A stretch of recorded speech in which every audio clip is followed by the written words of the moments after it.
Esperei com paciência no Senhor, e ele se inclinou para mim e ouviu o meu clamor. Tirou-me de um lago horrível, de um charco de lodo, pôs os meus pés sobre uma rocha, firmou os meus passos e pôs um novo cântico na minha boca, um hino ao nosso Deus.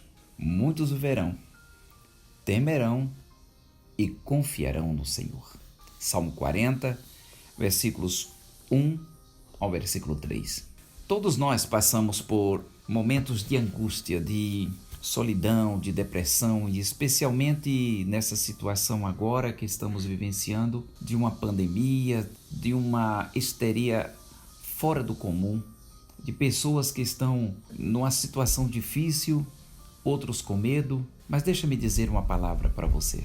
Em determinado momento da vida, Davi, o grande rei de Israel, sofreu e padeceu alguma situação parecida. E ele compôs esse Salmo 40, em que disse: esperei com paciência do Senhor. Aqui está falando sobre atitudes da alma. Quando a confusão mental, ela chega. Davi, ele abre o seu coração, ele desnuda o seu coração diante de Deus e dá uma expressão toda especial para as nossas vidas. Escute com atenção. Quais foram as atitudes que ele tomou? Primeiro vamos ver essas atitudes da alma. Esperei com paciência no Senhor. Eis aí um segredo especial: a espera. A esperança demorada enfraquece o coração, mas o desejo chegado é a árvore de vida, diz a palavra do Senhor. Geralmente nós esperamos aquilo que nós não vemos. Claro, se nós vemos, não é esperança. Esperamos aquilo que não vemos. A esperança é o elo de ligação entre a fé e o Deus das promessas. Precisamos esperar naquele que prometeu, porque é fiel de que vai cumprir cada uma das suas promessas. No versículo ainda diz-se: e ele se inclinou para mim. Primeiro deve-se estabelecer uma diferença entre o quanto de Deus vem até nós e o quanto de nós vamos até ele.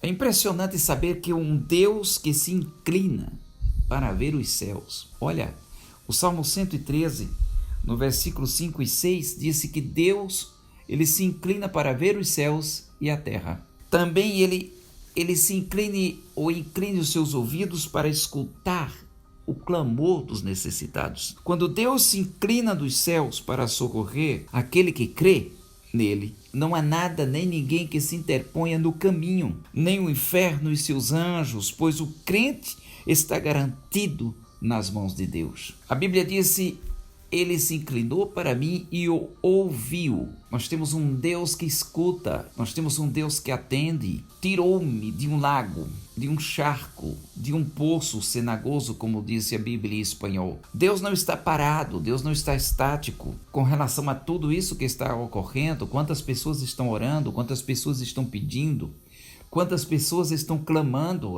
a Ele neste momento.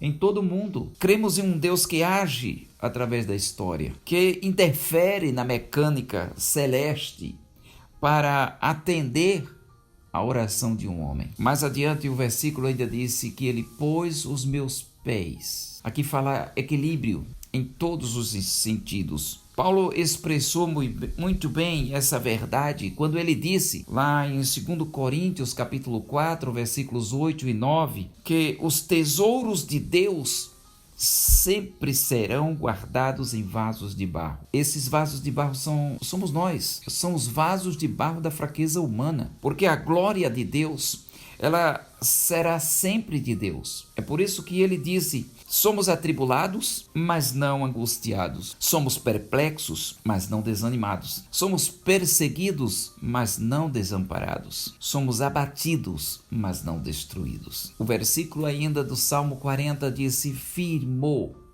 os meus passos. O Deus que pôs os meus pés sobre uma rocha, ele firmou os meus passos, disse Davi.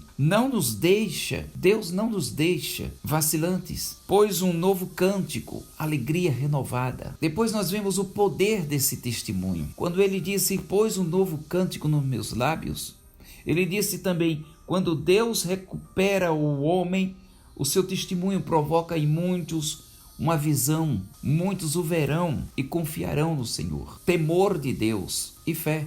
Visão, temor de Deus e fé. Nós vemos um exemplo de Noemi através da sua nora Ruth, a moabita, quando Deus restaurou o estado daquela viúva. Deus não deixou de dar um remidor. Deus é o recriador da alma. Deus é o conservador na velhice. Deus coloca-se ao nosso lado, ou coloca ao nosso lado pessoas que nos ajudam, e Deus nos traz alegria no meio daqueles que nos cercam. Ao endemoniado gadareno, Jesus disse que tornasse para sua casa, para os seus familiares, e lhes contasse quão grandes coisas Deus lhe fez. Lucas capítulo 8, versículo 35 a 39, relata esse fato. Existem dois princípios importantes que eu quero salientar nesse momento. Eles são básicos, eles são bíblicos. São princípios que, quando nós queremos estabelecermos um propósito de fazer alguma coisa importante, uma grande obra no reino de Deus, primeiro, se levantará a oposição. Sempre levantará a oposição. Sempre levantará inimigos. Segundo, toda oposição será vencida. Existem propostas do inimigo das nossas almas para nos derrotar. A proposta do medo, do desânimo, das ameaças, das alianças que não vêm de Deus. Nós precisamos estar alertas, vigilantes e saber em quem temos crido. Eu deixo essa mensagem para você neste momento. Quando todas as coisas vierem contrárias, quando todas as coisas forem atemorizantes para a tua vida, leia o Salmo 40. Esperei com paciência no Senhor, e Ele se inclinou para mim e ouviu o meu clamor. Deus vai escutar a tua oração. Deus conhece os teus temores. Tirou-me de um lago horrível, de um charco de lodo, pôs os meus pés sobre uma rocha e firmou os meus passos. Quem crê em Deus estará seguro. Pôs um novo cântico na minha boca, um hino ao nosso Deus. Muitos o verão e temerão e confiarão no Senhor. A sua vida vai servir de testemunho para muitas pessoas. E quem sabe, se isso que você está passando neste exato momento, todos esses temores e todas essas angústias e todo este sofrimento, não virá para glorificar o nome do Senhor. Que Deus te abençoe e que te coroe de muita fé nesse exato momento.